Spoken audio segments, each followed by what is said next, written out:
प्रश्न में पहले थोड़ी बहुत थ्योरी में एक्सप्लेन कर दूं, रिक्वायर्ड है।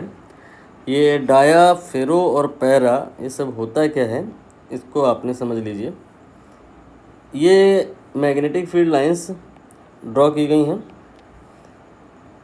रैंडम मैंने डेटा लिया है समझाने के लिए। मैग्नेटिक फील्ड मान लो कि 10 टेस्ला आपने यहाँ पर डेवलप कराई है और फिर उस मैग्नेटिक फील्ड में आपने मटेरियल की कोई भी स्लैब है रखा। पहले केस में क्या हुआ कि उसके अंदर जो फील्ड आई वो 10 टेस्ला की ही आई। इसका मतलब ये है कि मटेरियल ने कोई रिस्पॉन्स नहीं किया है मैग्नेटिक फील्ड के लिए। जितनी आपने बाहर के साइड लगाई थी अंदर भी उतनी ही आ गई। इस टाइप के मटेरियल को नॉन मैग्नेटिक कहा जाएगा और एक्स यानी कि ससेप्टेबिलिटी के टर्म में कहा जाएगा कि इसकी ससेप्टेबिलिटी 0 है।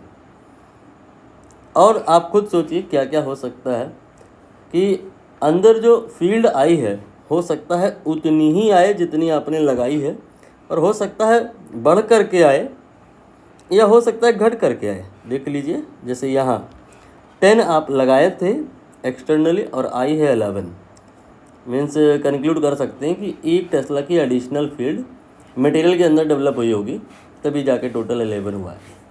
और ऐसा भी हो सकता है कि जो फील्ड है मटेरियल के अंदर लगाई थी आपने 10, आ गई 9, मतलब 1 टेस्ला डेवलप हुई लेकिन opposite, so that net value here is 9। तो जो अगर बढ़ करके आए फील्ड, दैट टाइम मटेरियल को पैरामैग्नेटिक बोला जाएगा और x के टर्म में कहा जाएगा कि x 0 से ज़्यादा है या एक पॉजिटिव नंबर है।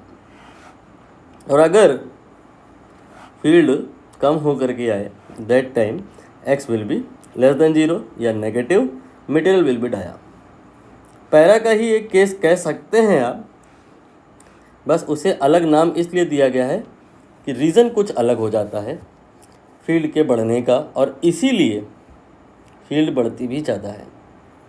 अगर आप लगाए थे 10 और फील्ड बढ़ कर के आई 1-2 टेस्ला, थोड़ी बहुत बढ़ रही है, तो material will be para, region will be normal.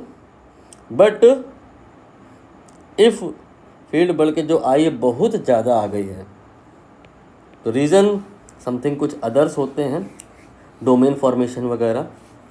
ज़्यादा आप इंटरेस्टेड नहीं रहते और पूछा कम जाता है, इसलिए मैं डिस्कशन नहीं कर रहा हूँ। But the only here is reason domain formation की ड्यू टू दैट फील्ड काफ़ी ज़्यादा बढ़ कर के आती है। और ससेप्टेबिलिटी के टर्म में कहा जाएगा कि सिचुएशन में बहुत ज़्यादा होगी।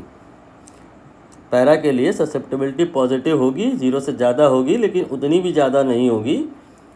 लेकिन फेरो के लिए जो ससेप्टेबिलिटी की वैल्यू होगी will be positive and large. अब आप अपने क्वेश्चन में मैचिंग करा लीजिए। हालांकि इस प्रश्न को एग्ज़ाम में जो आपने करना होता तो इतना ज़्यादा चारों के बारे में सोचना ही नहीं था। सिर्फ डी को देख लो पहले। तो नॉन मैग्नेटिक एक्सटर्नल फील्ड के लिए रिस्पॉन्सिबल नहीं है, कोरिस्पॉन्ड नहीं कर रहा है, so that x will be 0।